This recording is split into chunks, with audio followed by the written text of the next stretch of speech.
Going on, everybody? New Final Fantasy VII trailer has dropped. Final Fantasy VII Rebirth. This is the second part to Final Fantasy remake series. I can't express how excited I am to see more about this game and to know when I can get my hands on it. I know it's sometime like early spring next year, I believe, is the release date, something like that. You know, I grew up with Final Fantasy as a series. Final Fantasy, what was Final Fantasy 3 for the Super Nintendo, you know, as a kid, growing up playing that. And then it was, I vividly remember the announcement for Final Fantasy 7 for the PS1. And I remember a couple things. First of all, I remember being like, oh my God, this is going to be like the first Final Fantasy game that's not with Nintendo. Like, how is this a thing? How's this happening? How does Nintendo let this happen? This is going to be on something other than a Nintendo. And it was like, the PlayStation was a brand new console. Like back in the day, it was either Nintendo or Sega. And now, you know, Sony's coming out with a console. Like, what is this? And it's taking Final Fantasy. Like, how could this be? But then I also remember I was like, wait, what? Final Fantasy 7? Where did the rest of the Final Fantasy games go? How did I miss that? You know, not knowing that, you know, in the States it was called Final Fantasy 3, but it was actually Final Fantasy 6. So, but, you know, grew up playing the Final Fantasy games. Final Fantasy Mystic Quest, I think, was actually like my first like real RPG, turn-based RPG game for the Super Nintendo, and that led me to Final Fantasy 3/6, and, you know, on to so many other games. And so I'm very much looking forward to this. The first part of Final Fantasy VII, the remake or whatever, it was good. I felt like they kind of stretched it out a little too much, you know. They added a lot of filler stuff to encompass just what happens inside of the town of Midgar. You know, because in the original Final Fantasy VII, you know, a little bit of spoilers, but if you haven't played Final Fantasy VII by now, I don't know what to tell you, but a little bit of spoilers here. But like in the original Final Fantasy VII game, the area that is Midgar that you stay in is like less than 10 hours of the game, something like that. It's basically kind of like the tutorial of the game, and once you get out of there, the world opens up and you actually get into the real game. So they kind of took a small little 10-hour tutorial game and kind of blew it up to like a 60-hour experience. But with what they're setting up and how they're changing the story and manipulating things, I'm very excited to see where things are going to go. So no more yatting about here for me. Let's just get on with this trailer here.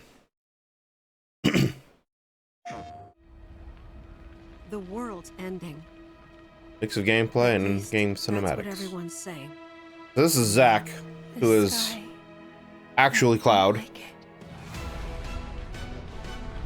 Ready to fire, sir. Welcome to the New World Order. President of Shinra. Looks so good. Close your eyes and listen. Tell me you can't hear that. Her rallying cry. Planet runs out of Okay. energy. Yeah. It and everything on it dies. We can overcome our fate. I mean, obviously they're showing us combat. I stopped here almost kind of in perfect time before they start talking with Sephiroth. But like, I'm just very curious how the open world is going to be. How much we're going to be able to explore, or are they turning us into a more linear game? Am I the same as these monsters? Am I even human? Okay, we're looking for Sephiroth. Think you can find him? Oh, Cat Sith. So you heeded the call too, did you? What are you talking about? As Oh. you can see, your brother... What? Do you climb up things with your chocobo? Yeah, okay. Yeah, you're on segways, dude. Come now. Yeah, I ask because I suspect there's soldiers suffering from cellular degradation. Do not be deceived. You know the truth. Trust in me. Sephiroth!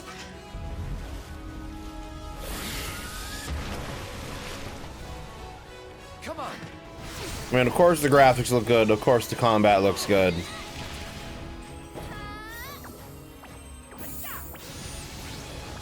I'm just, like I said, dude, what a scene to pause it on. What a scene to pause it on. Holy brother. Like the iconic enemies here, Cloud and Sephiroth teaming up. But the thing, like I said, the thing that I'm most curious about is just what the world is going to be like and what exploration is going to be like. Okay. Calm down with the looks there, Sephiroth. Alexander summon. Odin, the man. The golden saucer. Alright, calm down, brother. Oh, they're gonna have chocobo racing! They've got all the mini games in and everything. This is gonna be Excuse me. amazing. Look after my friend, just for a bit.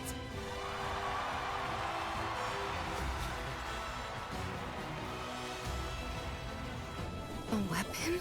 Tutelary creatures. Oh, the Omega weapons. Is in grave danger. Who dares disturb my slumber? Ah, It's upon us. The reunion. When worlds merge. I'm waiting, Cloud.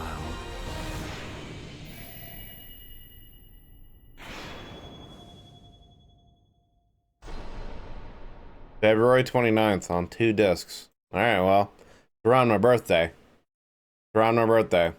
So, obviously very excited. They show, you know, a lot of characters. They're definitely, you know, taking the story. It looks like they're keeping the story similar enough, but also changing it in enough in certain ways. Like I said, the thing that I'm most curious about, and they didn't really seemingly answer, is what is the world exploration going to be like? You know, how open is the game? Is it going to be open like the original Final Fantasy VII game was, where you can go around to the different towns as you please on the overworld? And is that how it's going to be, or are they keeping it a more linear game where you're just kind of following Sephiroth's path, you know, going from place to place, and having like the different major events kind of guide where you go, and you kind of just like auto fast travel between these, like, I guess almost instances of events happening in the Final Fantasy VII timeline. So that's still the big question for me, is what's happening with that. I'm gonna get it regardless and play through it. I'm very excited for it. I'm also curious. I would assume that your save from the first one and what you did in the first one will transfer over to this and influence, you know, things that happen. So we'll see. I hope it's going to be, you know, it's on two Blu-ray discs, so I'm assuming it's going to be big enough and vast enough to where you're going to be able to go out and explore the overworld, do the things that you could in Final Fantasy VII. But we'll see. We'll find out. So let me know what you guys think. You guys excited as I am for this? You know, the more recent Final Fantasy games have been kind of a letdown.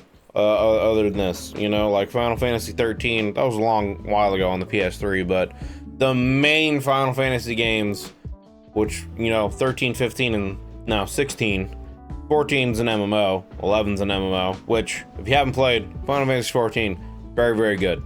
Definitely should check it out. I highly recommend it. It's very Final Fantasy.